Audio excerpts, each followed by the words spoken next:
So we're looking at the 1/5 of people who are neurodivergent, and one of my favourite statistics is that 1/3 of people, both in prisons and entrepreneurship, are actually neurodivergent.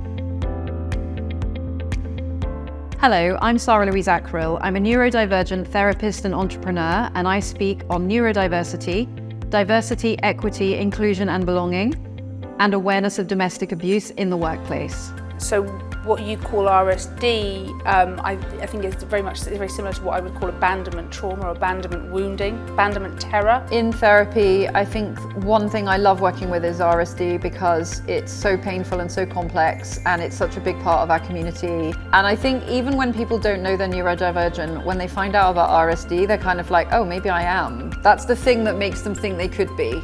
I want to be really, really clear what I mean by the business case. So this is the very blunt autistic version, if you will, of why diverse teams in general are really healthy and really positive, rather than neurodivergent people, because that's putting a lot of pressure on us, and we have the right to, have good days and bad days and be productive and not just like anybody else. Historically, domestic abuse has not really been a workplace issue, but the workplace is a really great opportunity to identify issues with domestic abuse. That doesn't mean that HR or team managers or colleagues need to be experts in domestic abuse, but I think that we can really do our due diligence. So diverse teams and diverse businesses, they reflect their customer base more, they reflect society more people relate, more people are drawn to that team because they see themselves in the people in the team.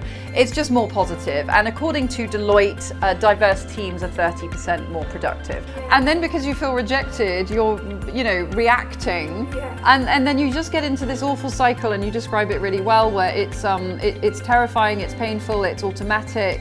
And we're talking about all the different facets of abuse, so don't always focus on physical violence, because actually most people that experience domestic abuse will never have experienced violence, and that historically has been what we come to think of as synonymous with abuse.